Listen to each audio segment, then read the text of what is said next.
Today we're going to talk about personality disorders and the ways that some of our ongoing style of interacting with the world causes us problems. So let's first of all think about what personality is. It's a stereotypical way of perceiving, relating, and thinking about the environment and oneself. So what is consistent for you? If I were to describe you, how would I describe you? Or how would you describe yourself to me? And the idea about personality is that there is, this consistency across a wide range of contexts. And so, think about some of the ways that you are in your current relationship and perhaps your previous relationship. Or the similarities at work and at school. And it's not just now, but, relatively constant across time. It's this enduring quality. So as we're thinking about what personality is, think about, in this case, think about some of these aspects to the porcupine's approach to the world and how that may impact relationships. Personality disorders are different in that it is inflexible. There's some impairment or significant distress, and yet knowledge increases predictability of behavior. Now, what I want you to be thinking about is this idea of fundamental attribution error. So, in general, what we tend to think about is the role of personality for other people, that they are lazy, that they are stupid, that they're, generous, whatever, rather than the roles of culture and environment. With the porcupine, we attribute it to that porcupine, the difficulties in terms of getting close.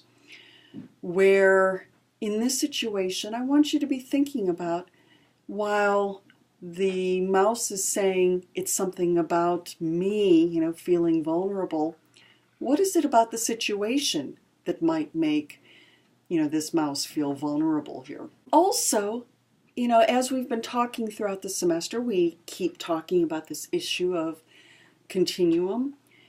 And so think about these things as a matter of degree rather than kind. So as we're talking about the disorders, that it's not just people with personality disorders that have these issues, but that all of us tend to, under some circumstances, have some sort of problem in terms of interacting with others. So one way of thinking about personality, that has sometimes been recognized and encouraged is this idea of thinking about personality as dimensional. So this is a 5-factor, the big 5: extroversion, agreeableness, conscientiousness, emotional stability, openness to experience. And you'll see these show up in a variety of other classes that other psychology classes that you take, and you may actually have already taken this assessment at one point or another. And if you haven't, I'd encourage you to do so. Here's another way of thinking about personality, the interpersonal circumplex model, that we vary in terms of dominance or submissiveness, that we vary in terms of nurturing and cold-heartedness. And you can sort of see different patterns in terms of where we are. In general, people who are, or we can talk about the personality disorders on, this dimension, that they vary in terms of each of the quadrants, and probably also, again, in terms of flexibility. So, for example, people without personality disorders or who have more flexible personalities are, sometimes nurturing, sometimes less nurturing, depending on the situation. Sometimes we're more dominant, sometimes we're less dominant, again, depending on the situation, that flexibility. So we're going to be talking about these disorders across or throughout the unit. You'll notice that we have 3 different clusters, A, B, and C. Mostly we're going to be talking about B, the dramatic, erratic cluster.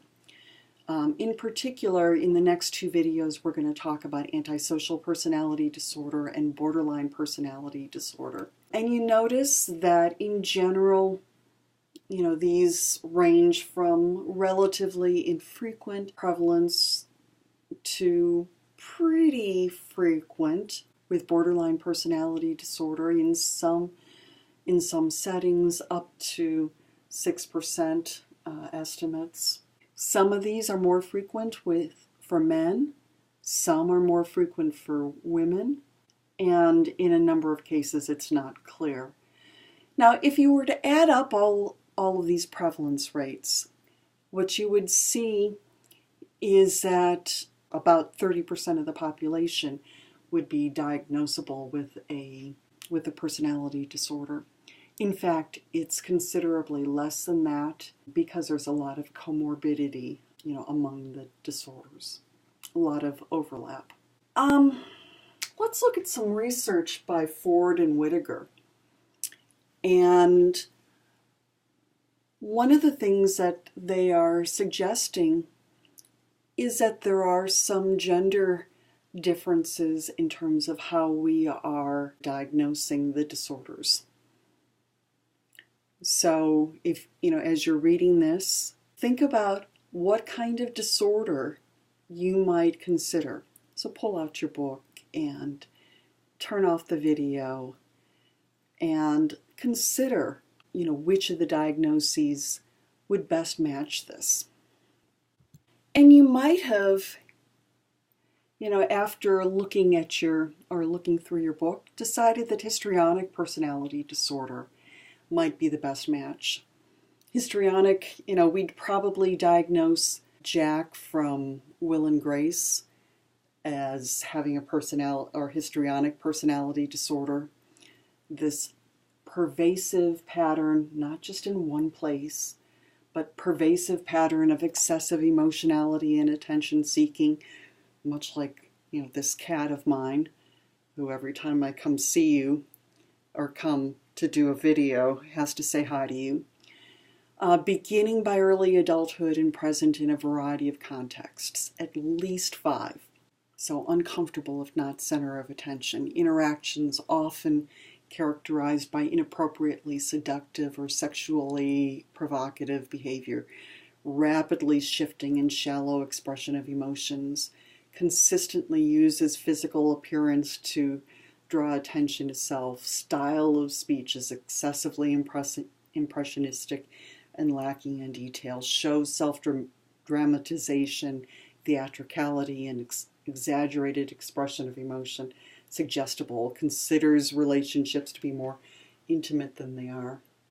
Watch Will and Grace, and certainly Jack, and probably Karen too, would be diagnosable with this, or appear to be diagnosable with histrionic personality disorder. Now, if we go back here, one of the things that Ford and Whittaker suggested or found is that our diagnoses, that psychologists' diagnoses, tended to reflect a gender bias, and we'll come back to that. Here's another vignette from the same research, again given to psychologists. Turn off the video, read through this, look at the various diagnoses, and think about what this might mean. What kinds of symptoms do you have, and what kinds of diagnoses might you consider, and why? So this is antisocial personality disorder, or at least one diagnosis that this might have been given. Again, the pervasive pattern of disregard for and violation of rights of others occurring since age 15. And there's a lovely video posted on D2L that goes along with this. Failure to conform to social norms with respect to lawful behaviors, deceitfulness, impulsivity, or failure to plan ahead, irritability and aggressiveness, reckless disregard for safety of self and others, consistent irresponsibility, lack of remorse, and certainly sounds a lot like Ted Bundy or the Hillside Strangler. Okay, so here is the results from Ford and Whittaker, and you see that with the antisocial personality case, so the second one, that males were much more likely to be diagnosed with antisocial personality disorder. Females were much more likely to be diagnosed with histrionic personality disorder.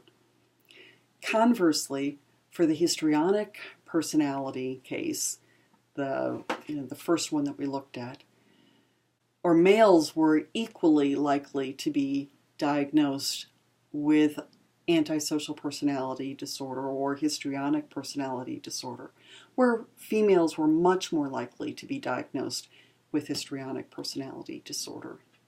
So why the gender differences? One suggestion is that these gender differences are related to a gender bias in diagnosis. Second is that there may be some bias against stereotypical females and males. So think about what you believe should be male and female. It's possible that these differences are due to a diagnosis being more common among one gender. However, Ford and Whittaker's research suggests something more complicated. And perhaps the criteria for diagnosing and assessing these personality disorders are gender biased. So what should you do now? Think about the ways that your behavior is constant and predictable across time, and the ways that they differ across situations. How do you feel about the ideas of personality and fundamental attribution error? In general, we tend to believe that other people's behavior is due to personality and that our own is attributable to, the context. Think about how that may play out in terms of personality disorders. Particularly as we're talking about issues of abuse and in the next couple of videos. And take care.